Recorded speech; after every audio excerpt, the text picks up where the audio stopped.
안녕하세요. 스포츠에라입니다. 사랑하는 구독자 및 처음 보신 분들, 고배당 당첨 인증합니다. 실력으로 보여드렸고 어디 누구보다 정확한 정보와 조합으로 매일 무료로 공유해드렸습니다. 스포츠는 매일 있습니다. 비록 매일 맞춘다고 말씀은 못 드리지만 결국 이번처럼 또 한 번 당첨 나옵니다. 조합은 매일 무료로 공유해드리니 함께 당첨되어 우리은행 같이 갑시다. 첫 번째 경기 부산 KCC 대 서울 삼성 분석 시작해보겠습니다. 부산 KCC는 최근 6연승을 달리며 리그에서 가장 뜨거운 흐름을 타고 있다. 홈 경기에서 공격 효율과 수비 집중력이 동시에 올라가며 체급 차이를 만들고 있다.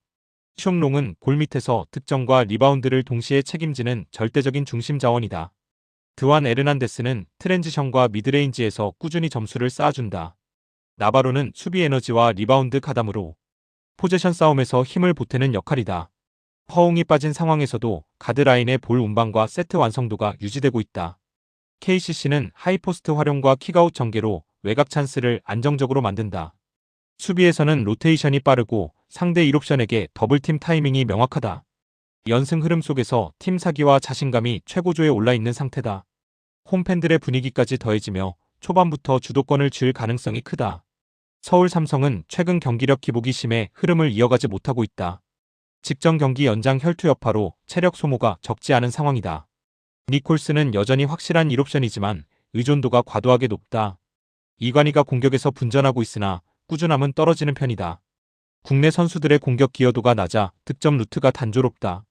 수비에서는 리바운드 경합과 박스아웃에서 밀리는 장면이 자주 나온다. 빠른 템포 경기에서 실점이 늘어나며 흐름이 한 번에 무너지는 경향이 있다. 원정 경기에서는 수비 집중력이 더 떨어지는 모습이 반복되고 있다. 벤치 자원 활용에서도 KCC에 비해 선택지가 제한적이다. 결국 니콜슨이 막히는 순간 공격이 급격히 정체될 가능성이 크다. 이 경기는 인사이드 장악력과 팀 흐름에서 차이가 분명하다. KCC는 숑롱을 중심으로 리바운드와 세컨드 찬스를 안정적으로 가져간다. 삼성은 니콜슨 개인 득점으로 버텨야 하지만 수비 부담이 크다. 경기 중반 이후 체력과 뎁스 차이가 점수차로 이어질 가능성이 높다. 홈에서 흐름을 쥔 KCC가 비교적 안정적인 운영을 펼칠 그림이다. 두 번째 경기 우리은행 대 삼성생명 분석 시작해보겠습니다. 우리은행은 직전 경기 패배로 연승 흐름이 끊기며 분위기가 다소 가라앉았다. 김단비는 여전히 리그 최고 수준의 에이스로 공수 전반의 영향력이 절대적이다. 하지만 김단비 의존도가 지나치게 높아 공격 루트가 단순해지는 문제가 있다. 하프코트에서 볼이 한번 막히면 다시 김단비에게 몰리는 장면이 반복된다. 이명광과 이민지는 수비 에너지에서는 기여하지만 득점 생산은 제한적이다. 리바운드에서는 경쟁력이 있으나 세컨드 옵션 활용이 매끄럽지 않다. 수비에서는 조직력 자체는 나쁘지 않지만 외곽 로테이션이 늦는 편이다. 경기 후반으로 갈수록 공격 선택이 보수적으로 변하는 경향도 있다. 홈 경기임에도 불구하고 초반 흐름을 잡지 못하면 부담이 커진다. 결국 김단비 외에서 누가 득점으로 응답하느냐가 가장 큰 변수다. 삼성생명은 직전 경기에서 연패를 끊어내며 분위기 반전에 성공했다. 이에라는 골밑과 미드레인지에서 확실한 공격 옵션으로 자리 잡았다. 김아름은 외곽에서 타이밍 슛으로 흐름을 바꿀 수 있는 자원이다. 조수아 역시 커싱과 트랜지션에서 에너지 레벨이 올라와 있다. 삼성생명의 강점은 특정 선수 의존도가 낮다는 점이다. 라인업 변화에도 공격 구조가 크게 흔들리지 않는다. 수비에서는 로테이션과 도움 수비가 비교적 안정적인 편이다. 리바운드 경합에서도 이전보다 적극성이 살아난 모습이다. 원정 경기지만 팀 조직력이 무너지지 않는 흐름을 유지하고 있다. 접전 상황에서도 다양한 선택지를 꺼낼 수 있는 여유가 있다. 우리은행은 김단비 원맨 구조가 여전히 부담이다. 삼성생명은 뎁스와 공격 루트 다양성에서 우위를 보인다. 경기 후반으로 갈수록 우리은행의 선택지는 줄어들 가능성이 크다. 삼성생명이 수비에서 김단비를 분산 압박한다면 승부가 열린다. 전체 흐름상 원정팀 쪽이 더 안정적인 그림이다. 세 번째 경기 현대캐피탈 대 우리카드 분석 시작해보겠습니다. 현대캐피탈은 최근 경기에서 완성도 높은 경기력을 보여주고 있다. 레오는 여전히 높은 타점과 결정력으로 공격의 중심을 잡는다. 허수봉은 리시브와 공격을 동시에 책임지며 밸런스를 유지한다. 신호진까지 가세하며 공격 옵션이 분산된 구조가 만들어졌다. 황승빈의 복귀로 세트 운영 안정감이 크게 올라왔다. 중앙 속공과 사이드 전개가 모두 살아있는 팀이다. 블로킹 라인 역시 리그 최상위 수준의 조직력을 보인다.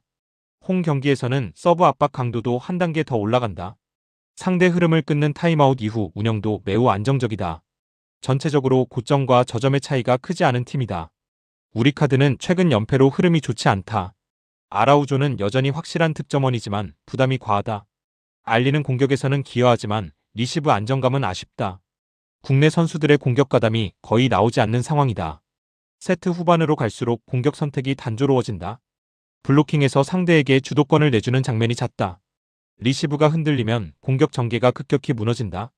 원정 경기에서는 분위기 반전 요소가 많지 않다. 연속 실점 이후 흐름을 끊어낼 카드가 부족하다. 전체적인 체급 차이를 극복하기 쉽지 않은 매치업이다. 현대캐피탈은 공수 밸런스에서 완성도가 높다. 우리카드는 용병 의존도가 지나치게 크다. 리시브와 블로킹 싸움에서 차이가 분명하다. 경기 초반부터 현대캐피탈이 흐름을 쥘 가능성이 크다. 셔사웃 가능성까지 열려있는 매치업이다. 네 번째 경기 흥국생명 대 IBK기업은행 분석 시작해보겠습니다. 흥국생명은 최근 연승으로 분위기를 끌어올렸다. 레베카는 안정적인 득점력으로 공격의 축을 담당한다. 김다은과 이다연의 공격 가담도 점점 살아나고 있다. 정윤주는 수비와 리시브에서 팀 균형을 잡아준다. 아시아 쿼터 피치 역시 블로킹에서 존재감을 보인다. 홈 경기에서는 서브 집중력이 비교적 좋은 편이다. 하지만 경기 기복이 여전히 존재한다는 점은 변수다. 세트 중반 이후 집중력이 떨어지는 구간이 종종 나온다. 접전 상황에서 공격 선택이 다소 보수적이다. 안정감은 있으나 폭발력은 제한적인 팀 컬러다. 기업은행은 최근 경기력 반등이 뚜렷하다. 빅토리아는 리그 최고 수준의 득점력을 유지 중이다. 육서영과 황민경의 공격 지원도 점차 안정되고 있다. 중앙에서 이주아와 최정민의 블로킹 타이밍이 좋아졌다. 공격 루트가 단조롭지 않고 전개 속도도 빠르다. 수비에서 한번 살아나면 연속 득점 흐름을 만든다. 원정 경기지만 체력과 에너지 레벨이 유지되고 있다.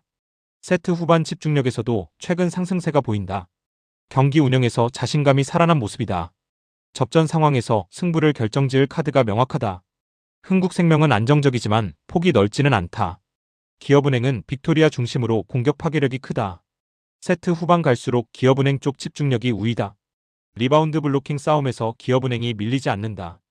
접전 끝에 원정팀이 웃을 가능성이 높다. 다섯 번째 경기 부르키나 대적독이니 분석 시작해보겠습니다. 부르키나파소는 피지컬과 개인 기량에서 확실한 우위를 가진 팀이다. 수비의 중심 탑소바가 후방에서 안정감을 제공한다. 중앙 압박이 강해 상대 전개를 쉽게 끊어낸다. 오아타라는 측면에서 폭발적인 돌파로 찬스를 만든다. 트라오레는 경험과 킥 능력으로 공격을 조율한다. 라인을 높게 유지하며 주도권을 가져가는 스타일이다. 홈 분위기 속에서 적극적인 공세가 예상된다. 세트피스에서도 득점 가능성이 높다. 전반적으로 경기 주도 능력이 뛰어나다. 초반 득점에 성공하면 흐름을 쉽게 가져갈 수 있다. 적도기니는 철저한 수비 중심 전술을 구사한다. 두 줄 수비와 몸싸움으로 상대를 말리는 데 능하다. 살바도르는 역습과 파울 유도로 변수를 만든다. 수비 라인은 깊게 내려앉아 공간을 최소화한다. 골키퍼 오원호의 선방이 중요하다. 점유율은 내주지만 실점 관리에 집중한다.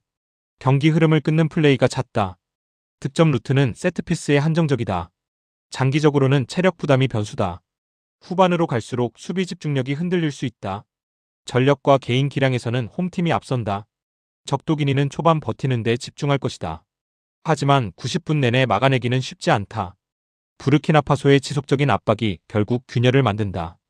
전체 흐름은 홈팀 쪽으로 기울어 있다.